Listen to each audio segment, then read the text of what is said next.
지난 주일에 우리는 부활의 비밀에 대해서 말씀의 은혜를 나누었습니다.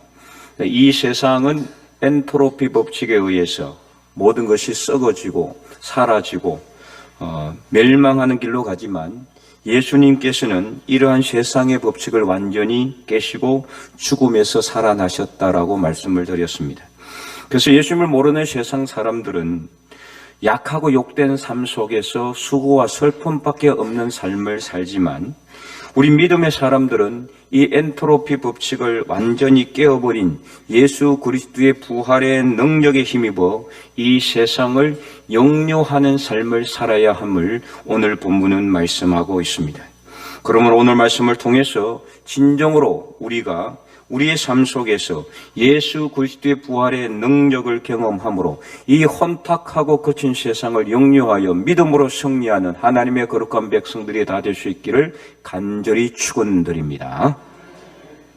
오늘 본문은 물에 사는 생물 중에서 정결한 것과 부정한 것에 대한 레위기 말씀입니다.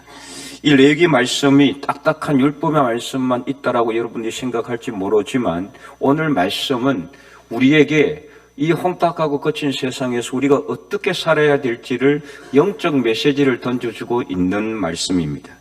오늘 본문 그 어디에도 부활이라는 단어 한마디도 없지만 하지만 성경은 모든 것이 다 연결되어 있는 겁니다. 그 중심이 무엇이라 누구입니까? 바로 예수 그리스도이십니다. 그래서 구약은 오실 예수님에 대한 약속의 말씀이고 신약은 오신 예수님과 다시 오실 예수님에 대한 약속의 말씀이 바로 성경입니다. 그러면 성경에서 예수님에 대해서 말씀하고 있다라고 하는데 그러면 예수님께서는 어떤 분임을 성경은 기록하고 있습니까? 바로 예수님께서 이 땅에 인간의 몸으로 낮아져 오시는 것과 그리고 인간의 몸으로 이 땅에 오셔서 우리를 위해서 십자가에 못 박혀 돌아가심으로 우리 모든 죄와 허물을 다 지셨고 우리의 연약함과 질고까지 다 지고 가셨음을 말씀하고 있고 그래서 그 예수님께서 우리 죄를 다 지시고 십자가에 못 박혀 돌아가심으로 우리의 죄와 허물이 다 용서되었으며 우리는 구원받는 하나님의 백성들이 될 수 있다는 것을 말씀하고 있으며 그래서 그 예수님께서는 죽음 근세를 이제는 깨시고 3일 만에 부활 성천하셨다라는 것을 말씀하고 있습니다. 이까지는 이미 이루어진 사실입니다.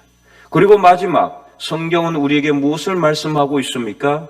다시 오실 예수 그리스도를 믿음으로 준비하라. 이것을 이 성경은 우리에게 계속해서 말씀하고 있습니다.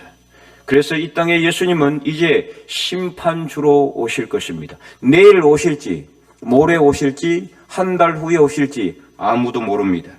오직 하나님만이 아신다라고 성경은 기록하고 있지요. 그러므로 오늘 우리는 다시 오실 예수님을 믿음으로 준비해야 하는 겁니다.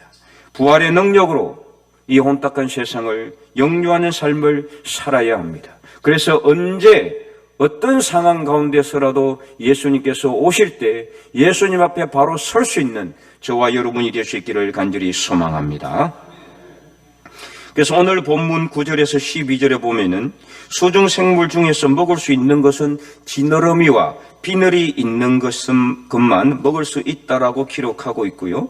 반대로 지느러미와 비늘이 없는 물고기는 부정하기 때문에 혐오하고 가증스러운 것이라고 그래서 먹을 수 없는 것이라고 규정하고 있습니다. 여기에는 우리가 세상을 영유하기 위해 어떻게 해야 하는지에 대한 영적 비밀이 숨겨져 있습니다. 그러면 우리가 이 혼탁한 세상을 영유하기 위해서 어떤 삶을 살아야 합니까? 첫 번째는 성령의 능력을 덧입어야 합니다.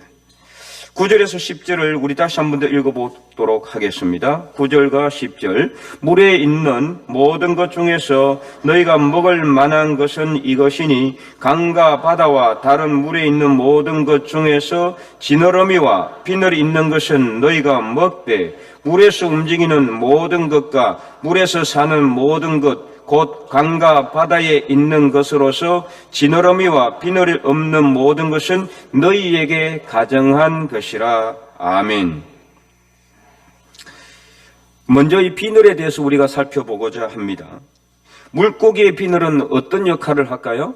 외부 공격으로부터 자신의 몸을 보호하고 거친 물살을 거슬러서 올라갈 수 있는 기능을 하고 있습니다. 자기 몸을 보호하는 그런 강력한 이 능력을 발휘하는 것이 바로 이 비늘이죠.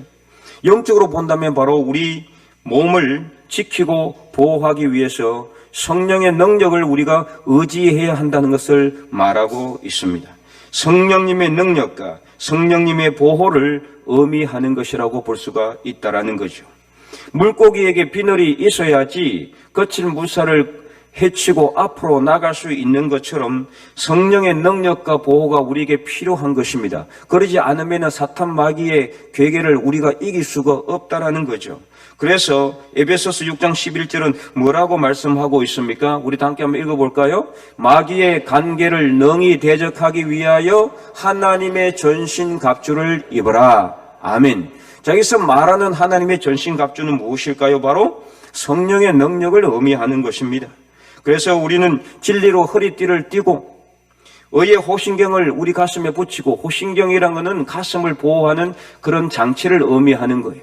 그리고 평안의 복음이 준비한 신을 신고 믿음의 방패와 구원의 투구를 써야 됩니다. 믿음의 방패라는 것은 우리가 믿음을 가지고 하나님 앞에 서야 되고 구원의 확신을 가지고 살아가야 된다는 것을 말하고 있는 거죠. 그리고 결론적으로 무엇을 가지라고 말씀하고 있습니까? 성령의 금 곧 하나님의 말씀을 우리가 가지라고 성경은 기록하고 있습니다. 그래야 이 사탄 마귀의 관계를 우리가 능히 피하고 우리가 우리의 몸을 이 사탄 마귀로부터 보호할 수가 있다는 말씀이.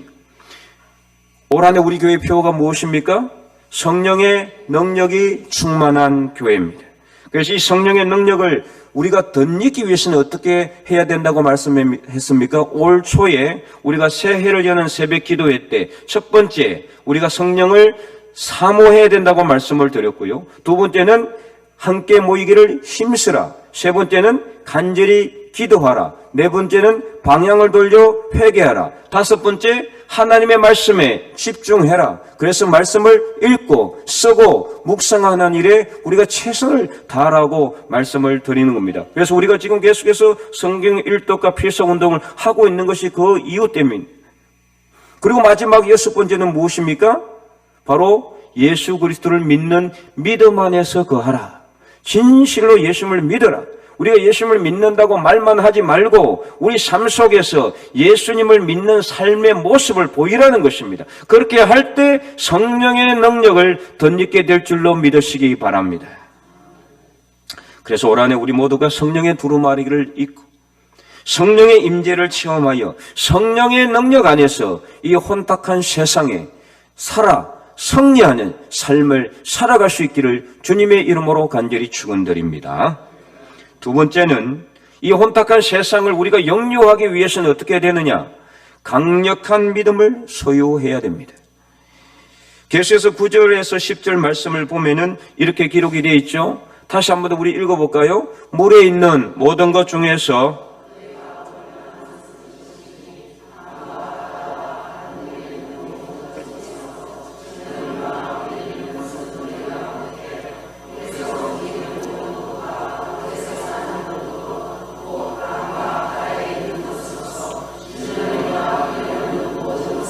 너희에게 가정한 것이라. 아멘. 자, 이제 두 번째는 지느러미에 대해서 살펴보고자 합니다.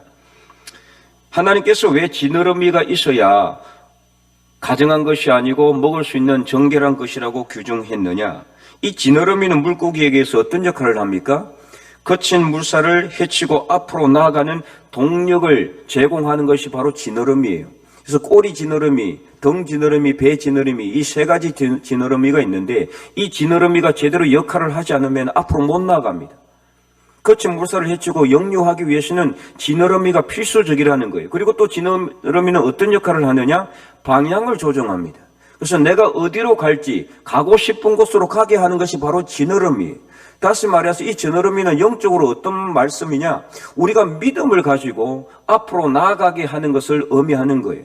우리가 믿음이 있어야 내가 어디로 가야 될지 방향을 제대로 설정할 수 있고, 믿음을 가지고 있어야지 이 혼탁한 세상을 역류할 수 있는 동력을 우리가 얻을 수 있다는 것을 말하는 거예요. 힘을 얻을 수 있다는 것을 말하는 거죠. 그래서 빌립보서 3장 14절에 말씀한 것처럼 표대를 향하여 앞으로 나아가게 하는 거예요. 그래서 하나님께서 위에서 부르신 부름의 상을 향하여 앞으로 나아갈 수 있도록 하는 믿음, 바로 이것이 지느러미에 해당하는 것이라고 볼 수가 있는 겁니다. 그래서 물고기가 지느러미가 없으면은 어디로 가야 될지 몰라서 방황하는 것처럼 우리가 오늘 이 시대에 믿음이 없이는 이 혼탁한 세상, 폐역한 세상, 이 엄난하고 타락한 세상 속에서 어떻게 해야 될지 몰라서 방황할 수밖에 없는 겁니다. 예수님도 끊임없이 제자들에게 강조한 것이 무엇입니까? 바로 이 믿음이 부족한 것을 계속해서 책망하셨고, 믿음을 가지라고 말씀하셨고, 믿음에 대해서 끝없이 예수님께서 제자들에게 강조하셨어요. 그래서 마태복음 6장 제자들에게 먹고 마시고 입을 것을 염려하고 있는 제자들에게 마태복음 6장 30절 예수님께서 무엇이라고 말씀하셨습니까? 우리 다 함께 읽어보도록 하겠습니다. 오늘 있다가 내일 아궁이에 던져지는 덜풀도 하나님이 이렇게 입히시거든 하물며 너희일까 보냐? 믿음이 적은 자들아. 아멘. 믿음이 작은 자들아, 왜 이렇게 믿음 없이 세상 일에 대해서 염려하느냐? 먹고 마시고 입는 문제, 어떻게 살아갈 것인가를 염려하지 말라는 겁니다. 그것은 하나님께서 다 주신다. 들에 있는 백합화도 하나님께서 그 풀에 꽃에 아름다움을 입혀주시는데, 하물며 하나님의 형상을 따라 지음을 받아 예수 그리스도를 믿고 하나님 안에서 믿음의 삶을 살아가는 하나님의 백성들에게 하나님이 책임져 주지 않으시겠습니까? 하나님이 다 책임져 주실 줄로 믿으시기 바랍니다. 그러므로 마태복음 6장 33절 뭐라고 예수님께서 강조하셨습니까? 그러므로 너희는 먼저 그의 나라와 그의 의를 구하라. 그리하면 이 모든 것을 너희에게 더하시리라. 모든 것이 무엇입니까? 먹고 마시고 입는 문제, 어떻게 살 것인가 하는 문제, 하나님께서 다 책임져 주신다라는 거예요. 믿음을 가져야 되는 거예요. 내가 오늘 어떻게 살 것인가 걱정할 필요가 없어요. 하나님께서 책임져 주시는데 무엇을 걱정하십니까? 그래서 우리는 믿음을 가지라고 예수님께서는 이렇게 말씀하고 있어요. 마태복음 8장에 예수님께서 갈릴리 호수를 제자들과 함께 배를 타고 갑니다. 예수님은 이 거친 물살이 막 배를 뒤집으려고 하는데도 잠자고 있어요. 그런데 이 상황에서 배가 뒤집히려고 하니까 제자들이 어떻게 합니까? 예수님을 깨워서 예수님 이제 우리 다 죽게 생겼습니다. 난리가 났습니다. 막 죽겠다라고 소리치는 제자들에게 예수님께서 뭐라고 말씀하셨습니까? 마태복음 8장 26절 말씀 우리 함께 읽어보도록 하겠습니다. 예수께서 이러시되 어찌하여 무서워하느냐 믿음이 작은 자들아 하시고 곧 일어나사 바람과 바다를 꾸짖으시니 아주 잔잔하게 되거늘. 아멘. 어찌하여 의심하느냐 믿음이 작은 자들아. 예수님 함께 계시는데도 여전히 예수님 함께 있는데도 믿음이 없는 이 제자들을 보고 예수님께서 책망하시는 내용이에요. 그러므로 오늘 우리는 비록 예수님은 옆에 계시지 않는 것 같지만 부활하신 예수님은 우리 곁에 계심을 믿으시기 바랍니다. 그러므로 바다 물결이 거슬러서 배가 뒤집히는 한이 있더라도 예수님을 붙잡으면은 살아날 길이 있음을 믿으시기 바랍니다. 사랑하는 성도 여러분, 여러분은 얼마만큼의 믿음이 있습니까? 아직도 먹고 마시고 입는 것으로 염려하고 걱정하고 있습니까? 혹은 거센 풍랑과 이 세상의 환난의 삶과 질병과 여러 가지 삶의 어려움 때문에 죽겠다라고 소리치고 있지는 않습니까? 그렇다면 믿음을 가지시기 바랍니다. 믿음이란 무엇입니까? 히브리서 11장 1절 믿음은 바라는 것들의 실상이요 보이지 않는 것들의 증거라고 했습니다. 다시 말해서 믿음이라는 것은 지금 직접 우리 눈에 보이지는 않지만은 분명히 이루어질 것으로 믿고 확신하는 것, 바로 이것이 믿음이라는 거예요. 여러분, 부활이 눈에 보입니까? 천국을 본 사람 있어요? 아무도 천국 본 사람 없어요. 우리 눈에는 보이지 않습니다. 육신의 눈에는 절대로 보이지 않아요. 부활도 마찬가지입니다. 여러분, 부활을 잡은 사람이 있습니까? 아무도 없어요. 그러나 어떻습니까? 우리 예수님을 믿는 사람들은 천국을 믿고 부활의 소망도 믿습니다. 바로 이것이 믿음이라는 것입니다. 당연히 이루어질 것으로 믿고 분명히 이루어질 것으로 믿는 것이에요. 하늘에 떠있는 뜬구름을 잡는 것 같은 그런 믿음이 아니에요. 신기루를 붙잡는, 그냥 내일 사라질, 잠시 후면 사라질 신기루를 붙잡는 그런 믿음이 아니에요. 실질적으로 이루어질 것으로 믿는 믿음, 바로 이것이 믿음이란 말이에요. 그러므로 그런 믿음을 우리가 가질 수 있기를 바랍니다.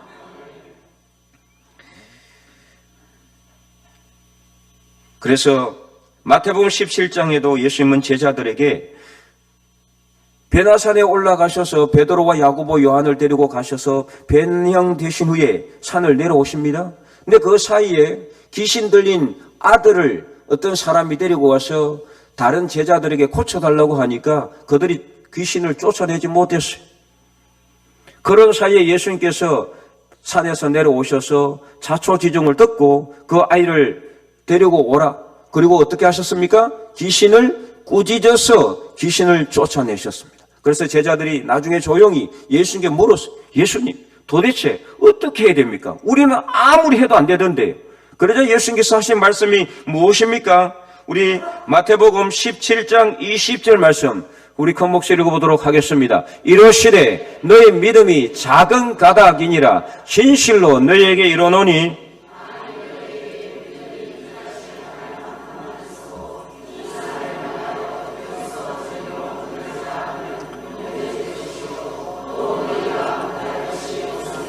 아멘. 여러분, 겨자씨 본 적이 있습니까? 겨자씨 눈에 보이지도 않을 정도로 작아요. 정말 자세히 봐야 눈에 보여요. 티끌같이 작습니다. 근데 이 겨자씨 한 알만큼의 믿음만 있어도 이 산도로 들려 바다로 던지우라 하면 그대로 된다.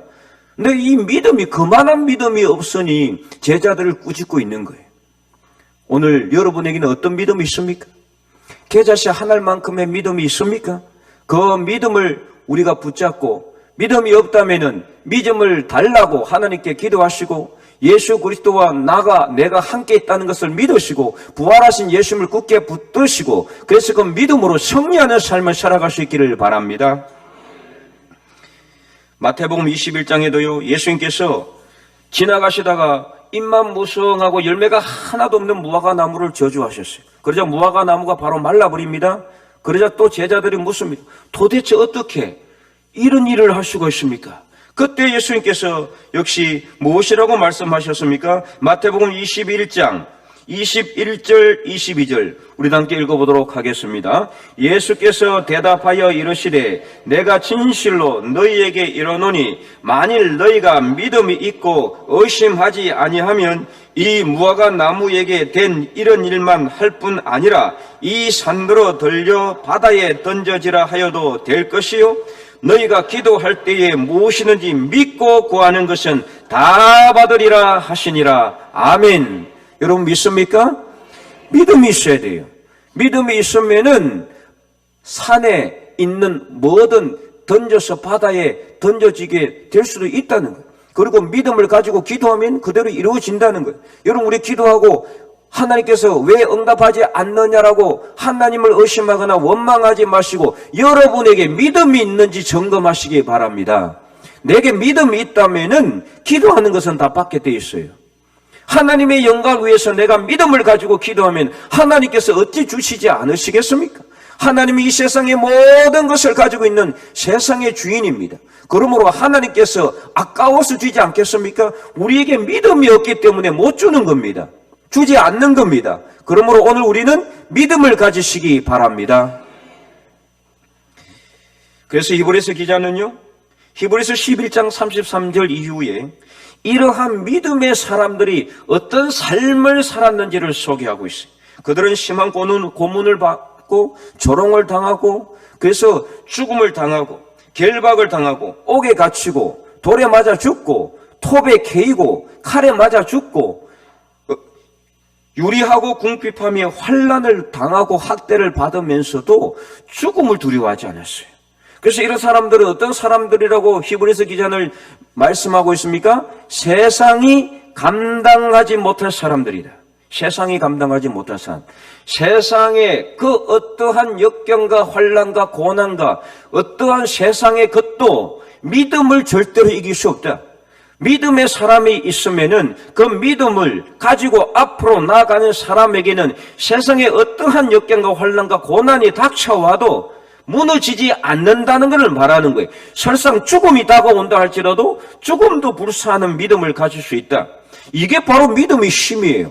여러분, 죽음도 불사할 수 있는, 죽음도 두려워하지 않는 믿음, 그런 믿음 가지고 있으면은 이 세상에서 못할 것이 있습니까? 할 수 없는 일이 있습니까? 아무것도 없어요. 불가능한 것이 없어요. 믿음을 가지시기 바랍니다.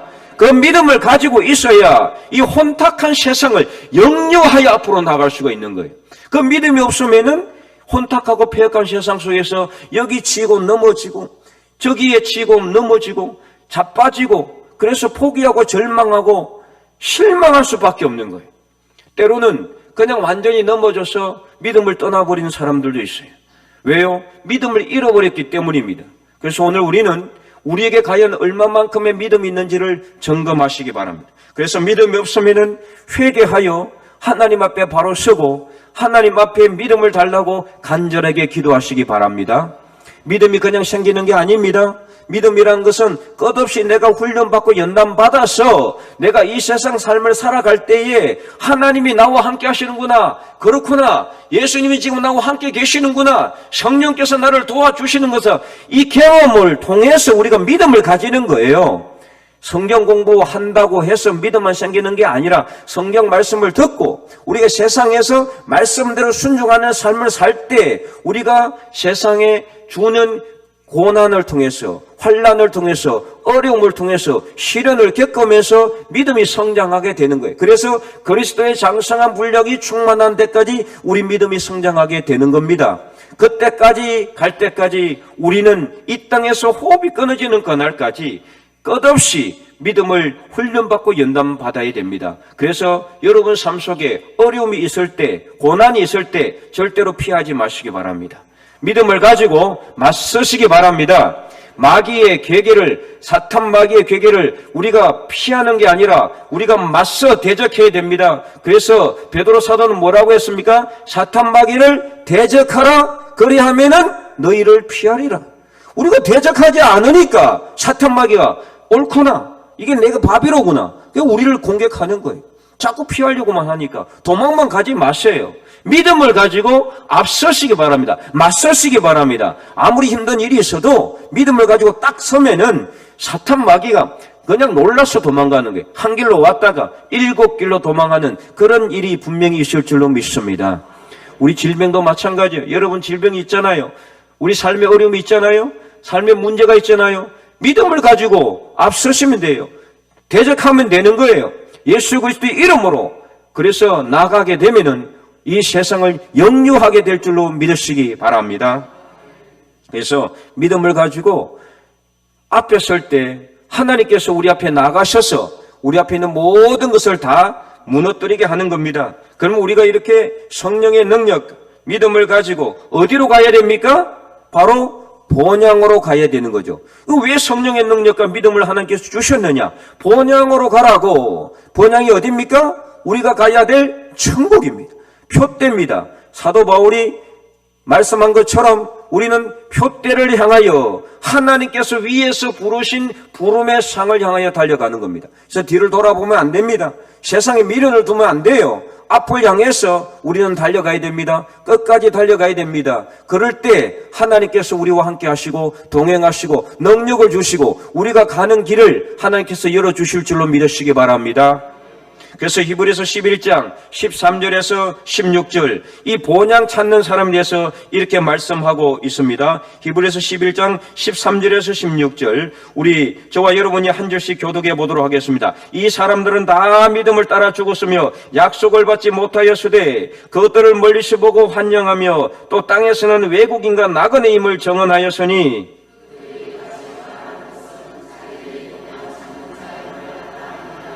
그들이 나온 바 본향을 생각하였더라면 돌아갈 기회가 있었으려니와 그들이 이제는 더 나은 본향을 사모하니 곧 하늘에 있는 것이라.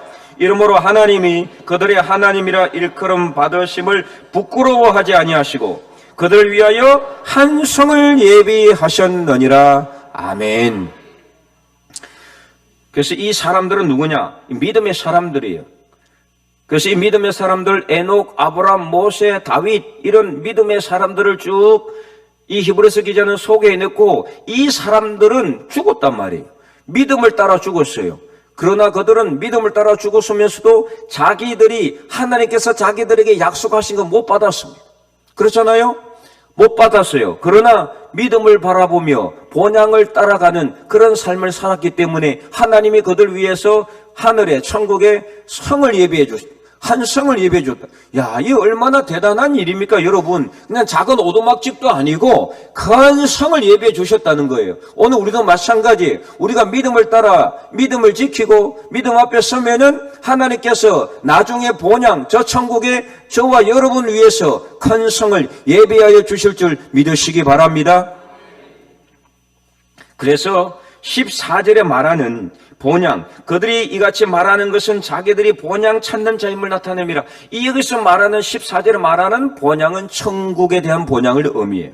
그러나 15절에 그들이 나온 바 본향을 생각하였더라면 나온 바 본향은 어디냐? 바로 그들이 원래 살고 있던 집이에요. 다시 말해서 세상살이를 의미한단 말이에요. 그런 본향, 그런 세상의 삶으로 돌아갈 기회가 있었지만은 돌아가지 않았다. 다시 말해서 하나님을 버리고 믿음을 버리고 그냥 세상의 삶으로 돌아갈 수도 있어요. 여러분도 마찬가지잖아요. 오늘 당장 이 시간 이후에도 여러분들 얼마든지 세상으로 돌아갈 수 있습니다.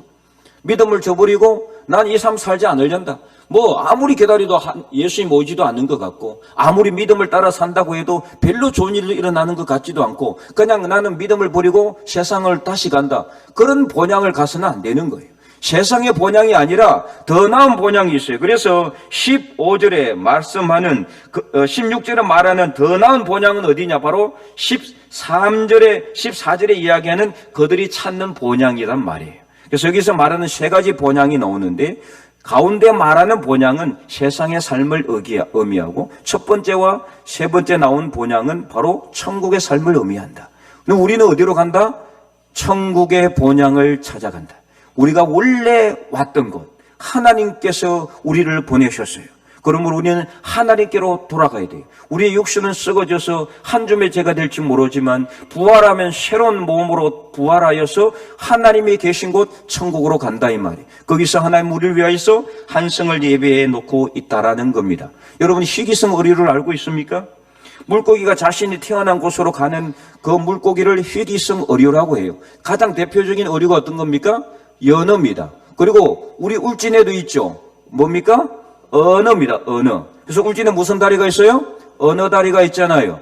이 언어 다리, 거기를 통해서 이 언어가 바다에서, 울진 바다에서 이게 올라와서 어디로 거슬러? 왕피천, 계곡을 향해서, 그리고 어디까지 갑니까?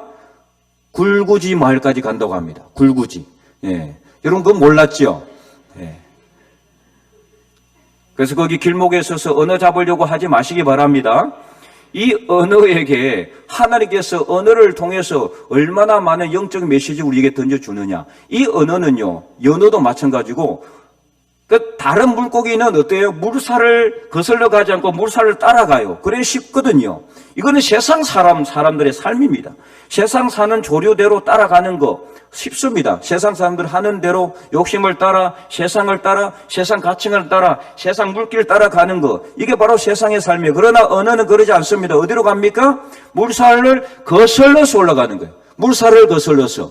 세상 사람처럼 세상 사람들처럼 사는 게 아니에요. 그래서 구별된 삶을 산다 이 말이에요. 구별된 삶. 그래서 물살을 거슬러서 올라가는데 그냥 물살만 거슬러는 건 아니라 때로는 폭포를 치고 올라가기도 해요. 그래서 수미터 되는 수십 미터 되는 그 폭포도 치고 올라가고 그래서 결국에는 어디까지 가느냐? 자기가 원래 태어났던 굴구지 마을의 그 상류 계곡까지 가서 거기서 알을 낳고 장렬하게 전사하는 겁니다. 얼마나 여러분 감동적인 스토리입니까? 근데 여러분 잘 보세요. 이 언어가 자기가 죽을 줄 모르고 거기를 가겠습니까?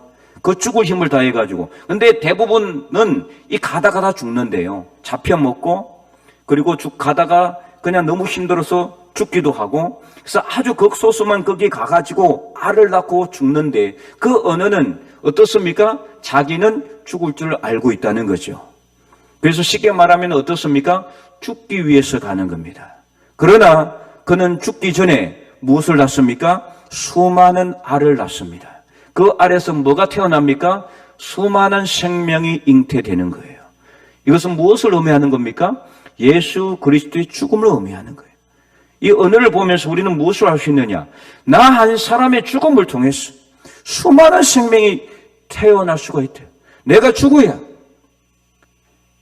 내 안에서 그리스도께서 다시 살아나는 것처럼 예수님께서 죽으셔서 수많은 생명이 구원을 얻고 새로운 생명을 얻는 것처럼 바로 이것을 이 언어는 우리에게 보여주고 있는 거예요. 그래서 그냥 이 세상에 사는 모든 것들이 있는 것들이 그냥 있는 게 아니에요.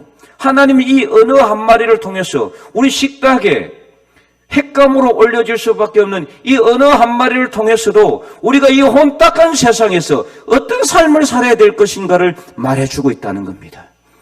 사랑하는 성도 여러분, 이 언어와 같이 오늘 우리도 부활의 능력을 경험하기를 원합니다. 우리가 죽어야 우리를 통해서 수많은 사람들이 살아납니다. 내가 죽고 내 안에 그리스도께서 살아야 나를 통해서 많은 사람들이 예수님을 보고 하나님의 살아계심을 믿고 교회로 나와서 예수님을 구주로 영접하는 놀라운 생명의 역사가 일어나게 되는 것입니다. 그러므로 오늘 우리는 이 하나님의 말씀을 우리 가슴에 담고 새겨서 이 혼탁한 세상에서 성령의 능력과 부활의 강력한 믿음으로 이 세상을 영유하여 승리함으로 하나님께 영광을 올려드리고 오늘 저와 여러분의 죽음의 삶을 통해서 수많은 생명이 살아나는 놀라운 기적의 역사를 일으킬 수 있기를 주님의 이름으로 간절히 축원드립니다.